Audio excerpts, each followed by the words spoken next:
Hello student, good morning. So today welcome here. I am again with you with a new and as you know very interesting topic, and this is also important. Okay, so here we are discussing today friction.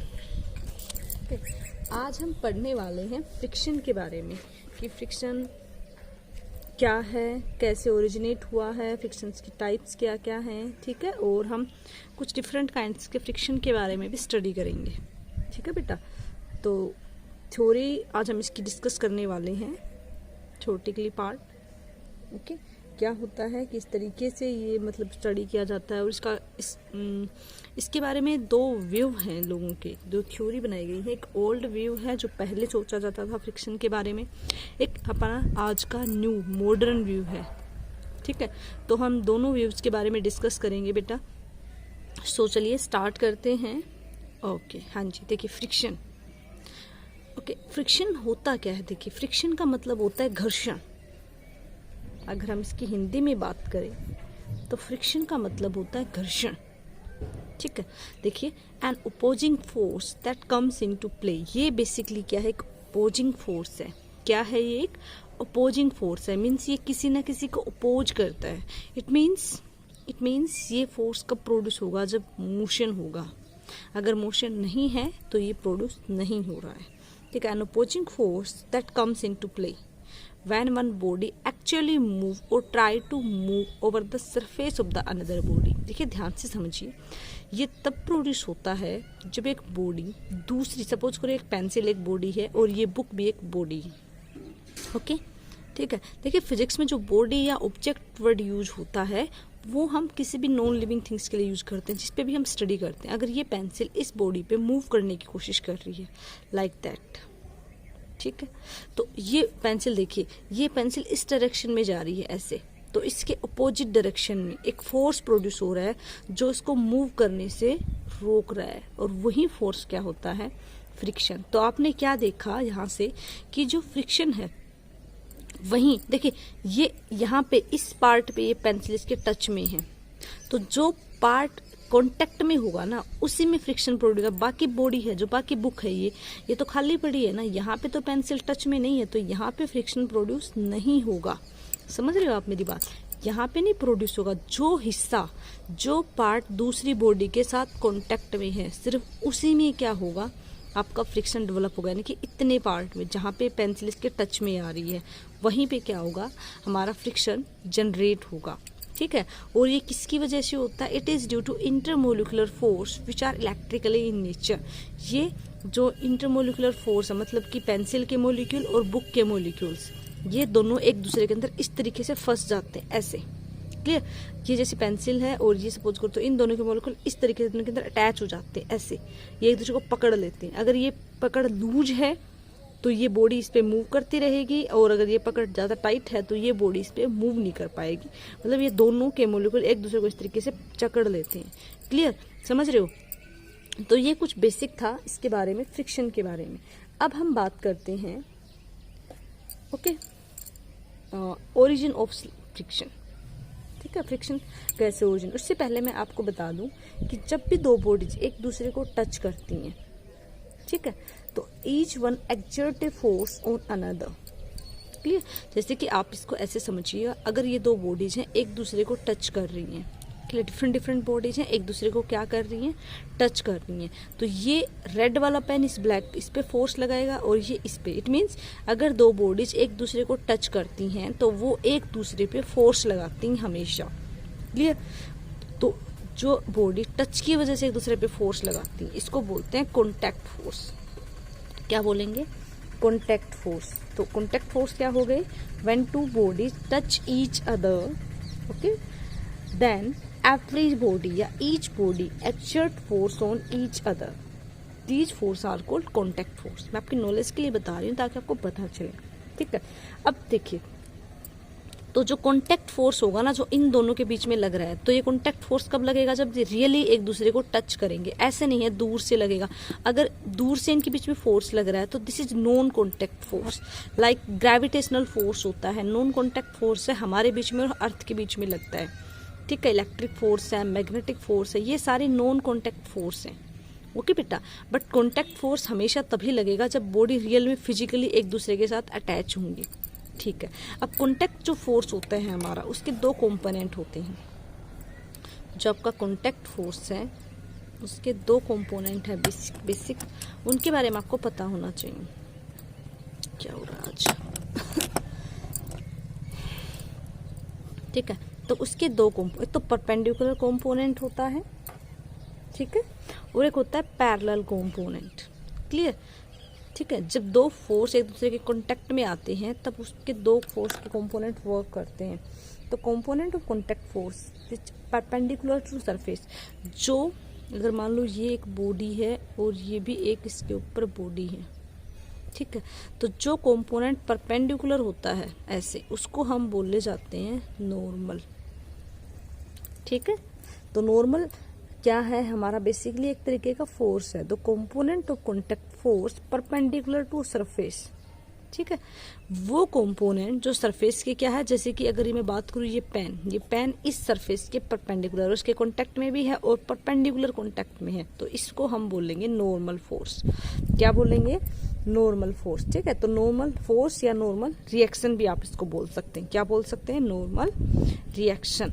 इसको मैं use करूंगी, इसलिए मैं आगे इस concept को use करने वाली हूँ डायरेक्ट, इसलिए मैं आपको इसको बता रही हूँ पहले ही। क्लियर?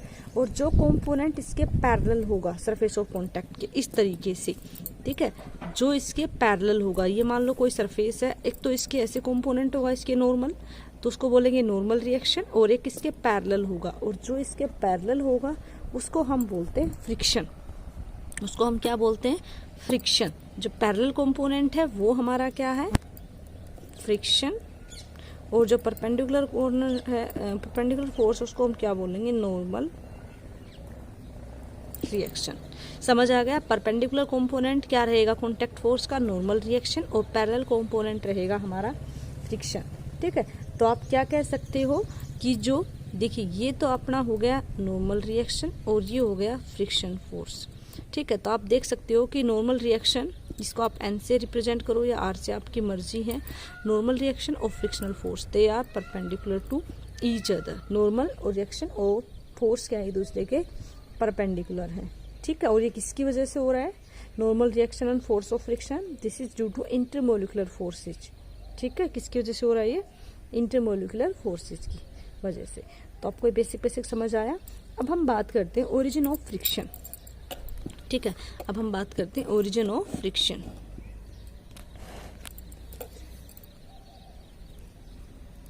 ठीक है, तो इसके है ना दो व्यू हैं बेटा। ओके, एक तो है ओल्ड व्यू,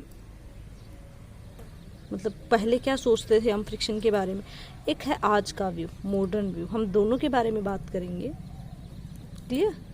ओके, देखिए बेटा, ओल्ड व्यू, जो ओल्ड व्यू है, जो पहले की थ्योरी है, वो क्या कहती है? Roughness of surface is called friction. जो पहले की थ्योरी है वो कहती है कि जो रफनेस है, roughness of surface is called friction.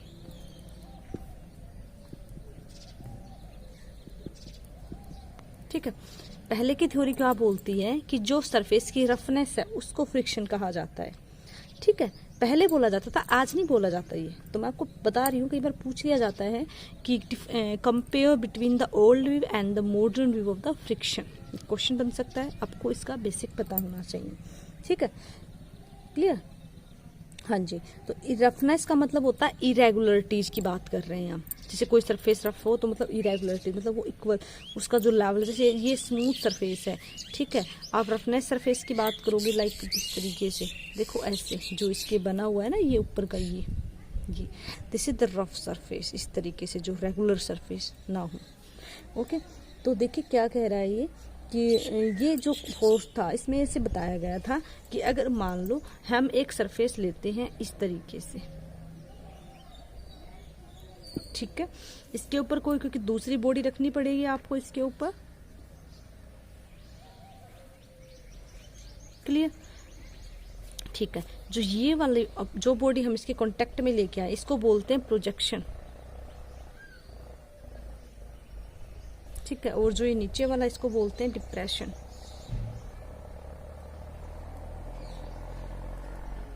आज आपको फ्रिक्शन का पूरा कंसेप्ट इतने अच्छे से समझ में आ जाएगा बेटा। आपको कभी भी, बहुत सारे बच्चे जिनको फ्रिक्शन में कंसेप्ट में प्रॉब्लम होती ही होती है, बट आपको आज सारा बहुत अच्छे से क्लियर हो जाएगा। ओके, हाँ जी, देखिए। ओके तो बेटा ये जो हमने क्या करा, दो बॉडीज को एक दूसरे के से हम कांटेक्ट में ले आई। देखिए इसको मैं आपको 3D में थोड़ा सा कोशिश करती हूँ। ये मैंने कुछ पेंसिल के लिए है और देखिए आपको रफ सरफेस दिखाई दे रहा होगा और ये इस तरीके से देखिए एक दूसरे के कांटेक्ट में आएंगे। ओके तो ये जो हिस्सा इसको बोलते हैं डिप्रेशन और इसको हम बोलते हैं प्रोजेक्शन। और देखिए एक दूसरे को ऐसे पकड़ जकड़ के रखेंगे। ओके देखिए, हाँ जी।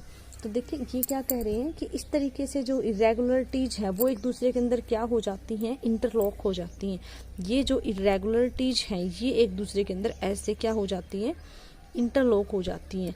ठीक है, तो so some force has to be applied, this force is measure of friction between the two bodies of contact. ठीक है, तो यही बात बोला जाता था पहले कि एक दूसरे को क्या कर लेती हैं, एक दूसरे को अपने अंदर जकड़ लेती हैं, क्लियर, और एक दूसरे को इंटरलॉक कर देती हैं, क्लियर। और वो किसकी वजह से होता है, वो फ्रिक्शन की वजह से होता है। और अगर हमें इस बॉडी को मूव कराना है इसके ऊपर तो हमें क्या करना पड़ेगा, इंटरलॉक को, इस इंटरलॉक को इस तरीके से, इस इंटरलॉक को हमें क्या करना पड़ेगा, तोड़ना पड़ेगा ताकि ये बॉडी इस पे मूव करने लग जाए। तो इसी को बोला जाता था पहले फ्रिक्शन। अब इसकी लिमिटेशन क्या थी, ठीक है, larger the area of contact between the surface greater should be the force, है ना। पहले इसकी लिमिटेशन क्या क्या है, देखिए लिमिटेशन। अब आप बताइए, अगर ये कॉन्टैक्ट का जो एरिया है अगर हम इसको बढ़ा देंगे तो इसका मतलब कि किसने तो ये इसी इंटरलॉक के बीच की बात करी है ना, कि इनके बीच में इंटरलॉक हो जाएगा और फ्रिक्शन बढ़ जाएगा। इसका मतलब अगर एरिया ज़्यादा तो फ्रिक्शन भी क्या होगा, फ्रिक्शन भी ज़्यादा होगा। ठीक है, तो जितना फोर्स ऑफ फ्रिक्शन होगा उतना ही ज़्यादा क्या होगा, उसका एरिया ज़्यादा होगा। लेकिन जब हमने एक्सपेरिमेंटली प्रूव करके देखा, देखिए ये जो थ्योरी थी, ओल्ड थ्योरी, वो तो यही बोलती थी कि जितना एरिया ऑफ कॉन्टैक्ट होगा उतना ही ज़्यादा फ्रिक्शन होगा। लेकिन जब हमने प्रैक्टिकली करके देखा तो हमने देखा फोर्स ऑफ फ्रिक्शन जो है दो सरफेस के बीच में, ठीक है, is independent of actual area of contact. ठीक है, जब हमने प्रैक्टिकली करके देखा, एक्सपेरिमेंटली जब हमने करके देखा तो हमने क्या पाया कि जो फोर्स ऑफ फ्रिक्शन है वो independent on area.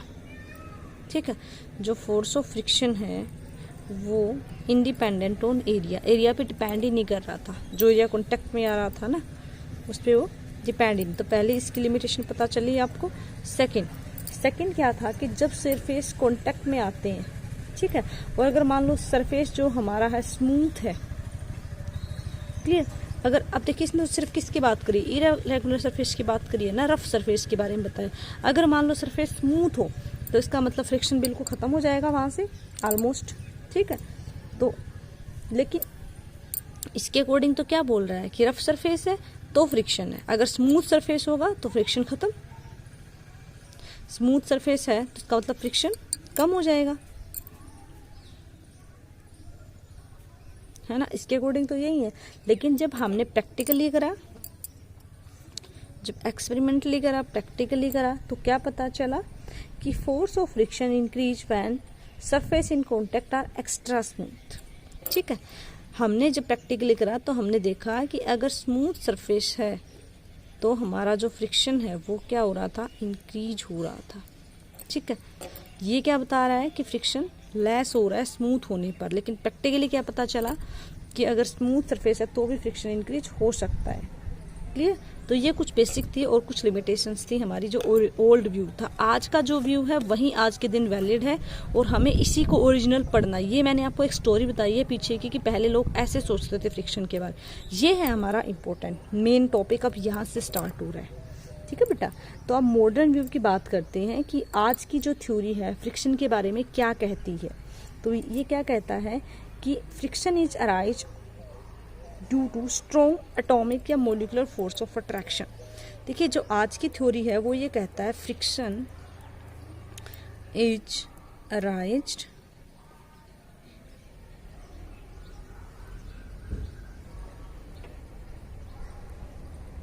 Due to strong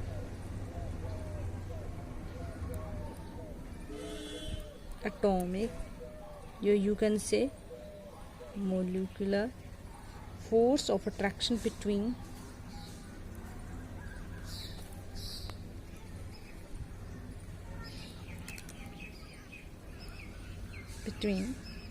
two surface at point of actual contact.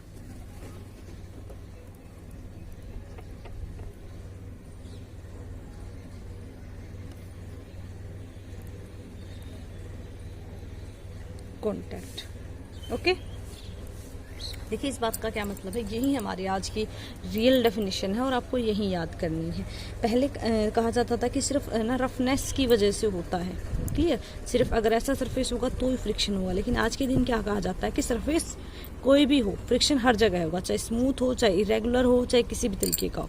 तो friction is arise due to strong atomic या molecular force of attraction between two surface of actual contact. ठीक है, तो दो surface के बीच में actually जहाँ पे कॉन्टैक्ट हो रहा है, ठीक है, उनके इंटरमोलिकुलर फोर्स ऑफ अट्रैक्शन की वजह से क्या होता है, फ्रिक्शन होता है। ओके, पता चल गया अब आपको फ्रिक्शन किस वजह से हो रहा है। ठीक है, तो रफनेस की वजह से क्या होता है, देखो रफनेस तो एक इसका क्या है, एक पॉइंट है। रफनेस तो क्या है, इसका एक पॉइंट है जिसको हम कंसिडर कर सकते हैं। ठीक है, तो रफनेस के बिहाफ पे आप ये क्या कह सकते हो कि हाँ, रफनेस जब होगी तो उसका जो फोर्स ऑफ अट्रैक्शन है वो ज़्यादा हो जाएगा, इस वजह से फ्रिक्शन भी क्या हो जाएगा, आपका ज़्यादा हो जाएगा। क्लियर। हाँ, रफनेस से हम ये नहीं कह रहे कि रफनेस से फ़र्क नहीं पड़ेगा, रफनेस से फ़र्क पड़ने वाला है, बिल्कुल पड़ने वाला है। ठीक है, रफनेस से बस इतना होएगा कि वो जो आपका फोर्स ऑफ फ्रिक्शन है वो क्या हो जाएगा, इंक्रीज हो जाएगा। क्लियर, तो आपको छोटी छोटी बातें ध्यान रखनी है।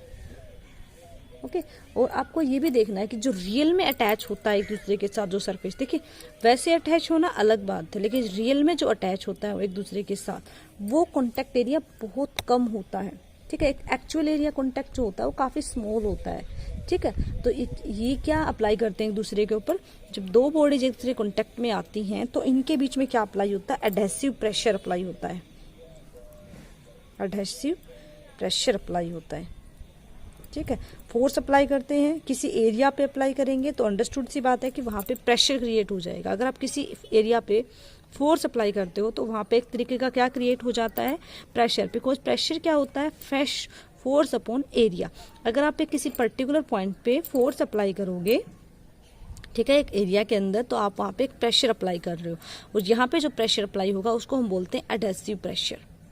ठीक है, एडहेसिव प्रेशर मीन्स होता है जो डिफरेंट बॉडीज के बीच में लगे। ठीक है, जिसे आप उस डी वर्ड से भी याद रख सकते हो। एक होता है कोहेसिव प्रेशर जो सेम बॉडीज के बीच में लगता है। ठीक है, एक होता है एडहेसिव प्रेशर, ठीक है, जो डिफरेंट बॉडीज के बीच में लगेगा। और जब हम बात करते हैं फोर्स ऑफ फ्रिक्शन की, तो देखिए डिफरेंट बॉडीज हैं और इनके बीच में जो फोर्स लग रहा है, फोर्स किसी एक पर्टिकुलर एरिया पे लग रहा है, इसलिए इनके बीच में जो प्रेशर लगेगा वो कौन सा होगा, एडहेसिव प्रेशर होगा। ठीक है, सो जब एक बॉडी दूसरी बॉडी पे ट्राई करती है मूव करने की, सो इसके बीच में क्या होता है, एक इस तरीके से कोल्ड वेल्ड्स इसके अंदर अटैच होते हैं। ओके, और इससे क्या होता है, इन कोल्ड वेल्ड्स की वजह से opposing force of friction produce होता है।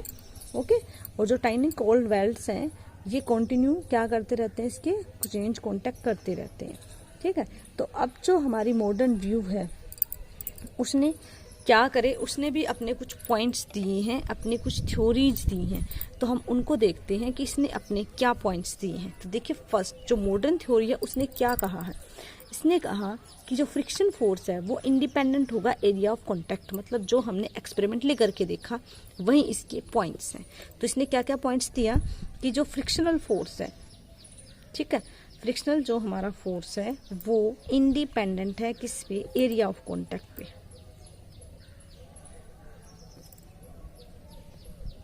क्लियर, एक तो इसने ये पॉइंट दिया है, क्यों, बिकॉज अगर एरिया इंक्रीज होगा, एरिया ऑफ कॉन्टैक्ट इंक्रीज होगा तो force of adhesion also increase and adhesive pressure responsible friction remain same. Clear, देखिए क्या कह रहा है, क्या कहने की कोशिश कर रहा है, देखिए यहाँ पे प्रेशर होगा फोर्स अपॉन एरिया। क्लियर, तो इनके बीच में दो बॉडीज के बीच में हम बात किसकी कर रहे हैं कि प्रेशर लगेगा। अगर हम कह रहे हैं एरिया इंक्रीज हो जाएगा, क्लियर, एरिया इंक्रीज हो गया इट मीन्स फोर्स डिक्रीज हो जाएगा। और अगर एरिया इंक्रीज हो रहा है दोनों के बीच में तो फोर्स ऑल्सो इंक्रीज हो रहा है ना।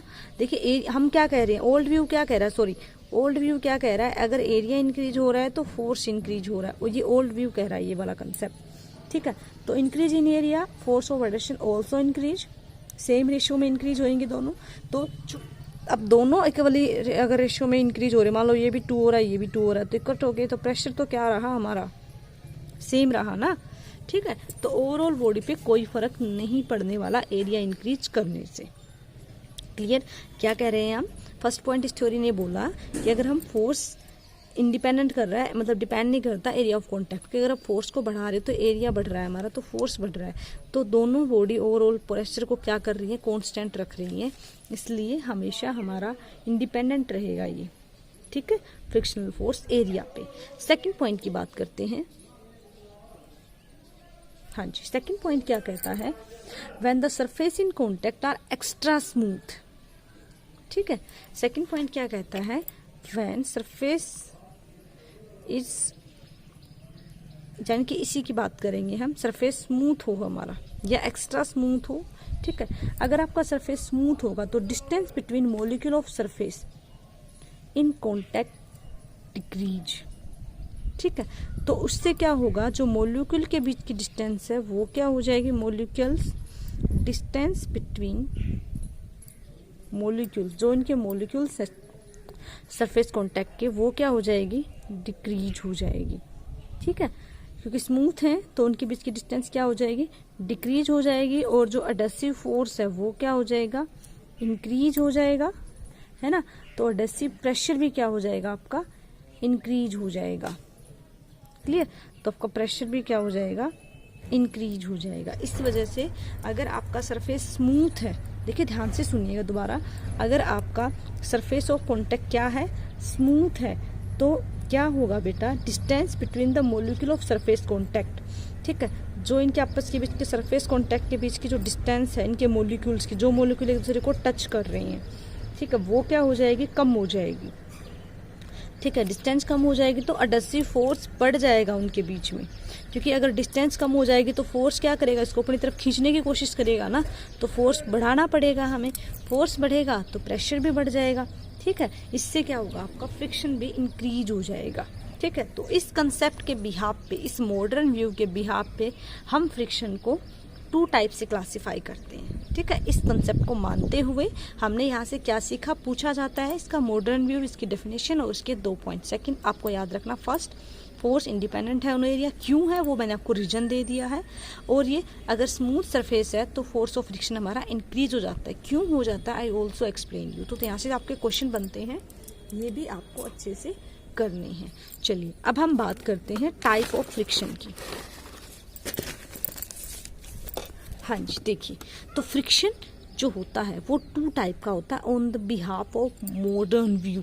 मॉडर्न व्यू के बिहाफ पे फ्रिक्शन आपका 2 टाइप का है, internal and external. Internal friction and external friction. Clear, internal friction कैसे होता है rise, it arise due to relative motion between 2 layer of liquid. ठीक है, इंटरनल जो फ्रिक्शन होता है वो एक लिक्विड के अंदर होता है। इंटरनल फ्रिक्शन किसके अंदर होता है, हमेशा लिक्विड। तो जो पानी की लेस को हम पढ़ने वाले हैं 7th यूनिट में काफ़ी अच्छे से इस कंसेप्ट को, ठीक है, तो वहाँ हम इसको ज़्यादा डीपली डिस्कस करेंगे। यहाँ मैं आपको जस्ट सिंपली डेफिनेशन बता रही हूँ। इंटरनल जो फ्रिक्शन होता है वो पानी के डिफरेंट, जैसे कि मान लो ये अगर हम वाटर के लेयर को कंसिस्ट करें तो इन लेयर्स के बीच में जो पानी के डिफरेंट लेयर्स होते हैं, जैसे ऊपर वाला पानी होता है, फिर बीच में पानी होता है, फिर सबसे नीचे वाले पानी की लेयर्स होती हैं, तो डिफरेंट लेयर्स ऑफ वाटर के बीच में जो फोर्स लगता है एक दूसरे के बीच में, उसको हम बोलते हैं विस्कोसिटी। यानी कि आप ये कह सकते हो कि पानी जब फ्लो करता है तो पानी को भी एक फोर्स होता है जो फ्लो करने से रोकता है, उसी फोर्स को बोला जाता है विस्कोसिटी। ठीक है, सो इसके बाद आपका है क्लियर, इसके बाद आपका external force, and this is in our syllabus. Clear, तो देखिए एक्सटर्नल फोर्स क्या होता है। एक्सटर्नल फोर्स होता है which arise when 2 bodies in contact with each other, when 2 bodies in contact. देखिए बॉडीज का कॉन्टैक्ट में होना बहुत जरूरी है फ्रिक्शन के लिए। 2 bodies in contact with each other and try to move. ठीक है, एक दूसरे पे मूव करने की कोशिश कर रही हैं या मूव कर रही हैं ओरिजिनली। ठीक है, between two, then external friction is occurred here. ठीक है, जब दो बॉडीज एक दूसरे के कांटेक्ट में आती हैं, एक दूसरे पे या मूव करने की कोशिश करती हैं या रियल में मूव करती हैं, तो वहाँ पे जो फोर्स प्रोड्यूस होता है, वहाँ पे जो फ्रिक्शनल फोर्स प्रोड्यूस होता है, उसको बोलते हैं एक्सटर्नल प्रोड्यूस। ठीक है, यहाँ पे जो फ्रिक्शन प्रोड्यूस होगा उसको क्या बोलेंगे हम, एक्सटर्नल फ्रिक्शन। तो ये एक्सटर्नल फ्रिक्शन आपका 3 तरह का होता है, 3 टाइप्स का होता है। External friction is 3 type, static, limiting, kinetic. कितने टाइप का होता है, स्टैटिक, लिमिटिंग एंड काइनेटिक। ठीक है, तो अब हम बात करते हैं स्टैटिक फ्रिक्शन के बारे में, लिमिटिंग फ्रिक्शंस के बारे में एंड काइनेटिक फ्रिक्शन के बारे में। ये फ्रिक्शन क्या होते हैं, किस तरीके से हम इनको स्टडी करेंगे। ठीक है, तो ये सब हम डिस्कस करने वाले हैं इन अवर नेक्स्ट पार्ट बेटा।